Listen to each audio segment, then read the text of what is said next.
திமுகவை பொறுத்தவரை பார்த்தீங்கன்னா ஆரம்ப கட்டத்து முதல்ல வந்து இரண்டாம் கட்ட தலைவரில் வலுவாக அமைச்சிருந்தாங்க.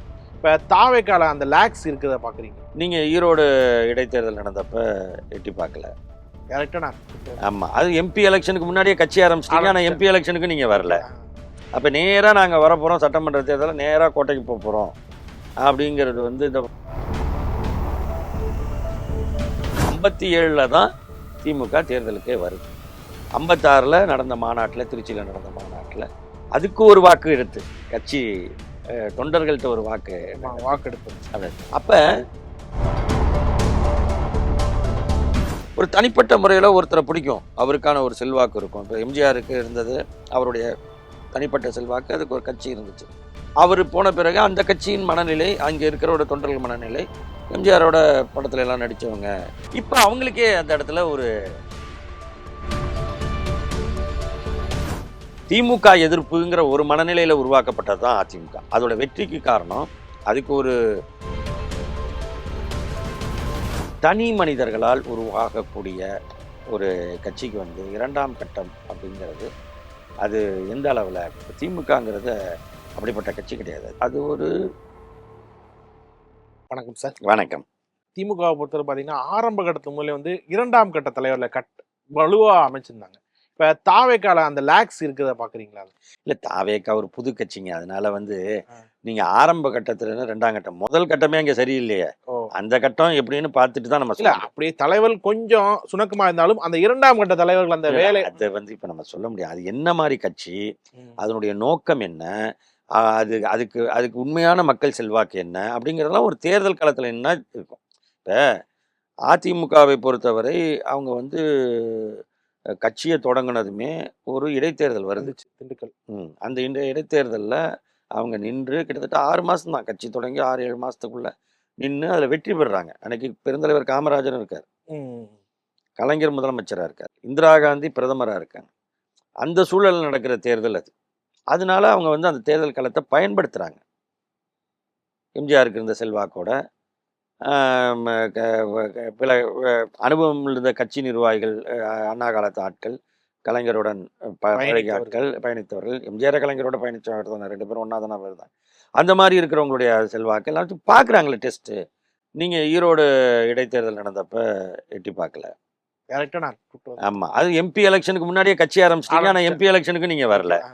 அப்போ நேராக நாங்கள் வரப்போகிறோம், சட்டமன்ற தேர்தலில் நேராக கோட்டைக்கு போக போகிறோம் அப்படிங்கிறது வந்து இந்த கிளைமாக்ஸில் வந்து இறங்குவாரியா ஆள் அப்படிங்கிற மாதிரியா இது பார்ப்போம். அதனால இது என்ன அப்படிங்கிறதெல்லாம் இன்னும் முதல் கட்டமே தெரியல. நீங்கள் 2ஆம் கட்டத்துக்கெல்லாம் இப்போ யோசிக்க வேண்டியதில்லை. அது வந்து ஒரு தேர்தலெலாம் கடந்து இந்த கட்சி எப்படி இருக்குது அப்படிங்கிறத தனி மனிதர்களால் உருவாகக்கூடிய ஒரு கட்சிக்கு வந்து 2ஆம் கட்டம் அப்படிங்கிறது அது எந்த அளவில். இப்போ திமுகங்கிறது அப்படிப்பட்ட கட்சி கிடையாது. தனி மனிதர்கள் இருந்தாங்களே தவிர, தனி மனிதர் உருவாக்கப்பட்டது அது எல்லாம் அது ஒரு கூட்டான ஒரு கொள்கை.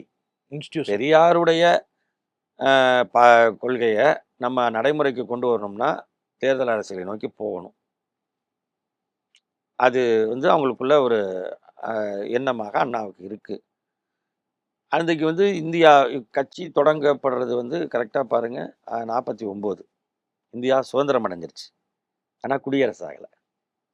50 குடியரசு ஆகுது. ஏன்னா அரசியல் நிர்ணய சபையெல்லாம் அது ஆய்வுலாம் பண்ணிட்டு இருக்காங்க, ஆலோசனை நடந்துட்டு இருக்கு. அப்போ குடியரசு ஆகுது, 50 குடியரசு ஆகுது, 52 தேர்தல் வருது. அப்போ திமுகவுக்கு 3 வயசு தான். அந்த தேர்தலை அவங்க வந்து இப்போ இது வந்து நமக்கு சரியான நேரம் இல்லை, நம்ம போய் களத்தில் நிற்கிறதுக்கு. முதல்ல இந்த தேர்தல் எப்படி நடக்குதுன்னு பார்ப்போம். இந்தியாவில் ஒரு பொது தேர்தல் நடக்குது.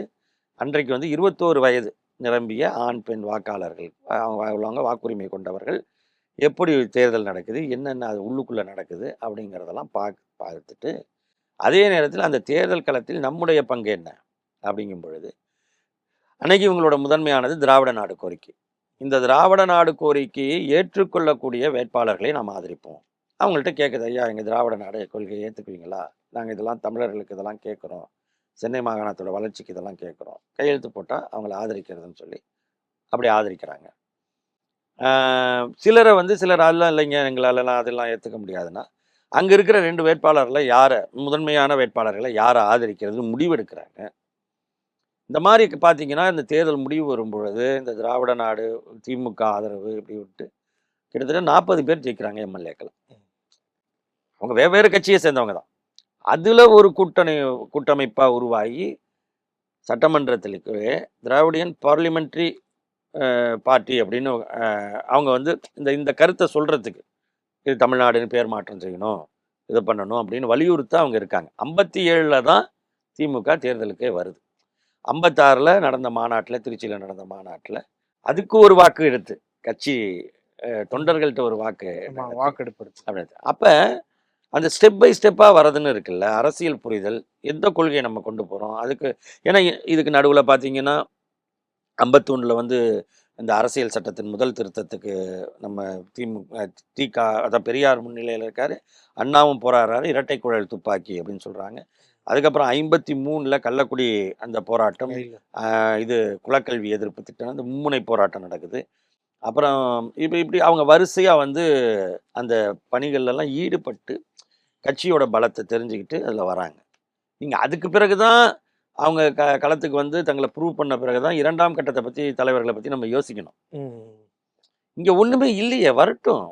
ஏன் நம்ம அவசரப்படுவானே? ஒரு இயக்கம் நீடிப்பதும் நீடிக்காததும் அதனுடைய கொள்கை வளம், அதை வந்து மக்கள் எப்படி ஏற்றுக்கிறாங்க அப்படிங்கிறது தான். ஒரு தனிப்பட்ட முறையில் ஒருத்தரை பிடிக்கும், அவருக்கான ஒரு செல்வாக்கு இருக்கும். இப்போ எம்ஜிஆருக்கு இருந்தது அவருடைய தனிப்பட்ட செல்வாக்கு, அதுக்கு ஒரு கட்சி இருந்துச்சு அதை கட்டமைக்கிறதுக்கு.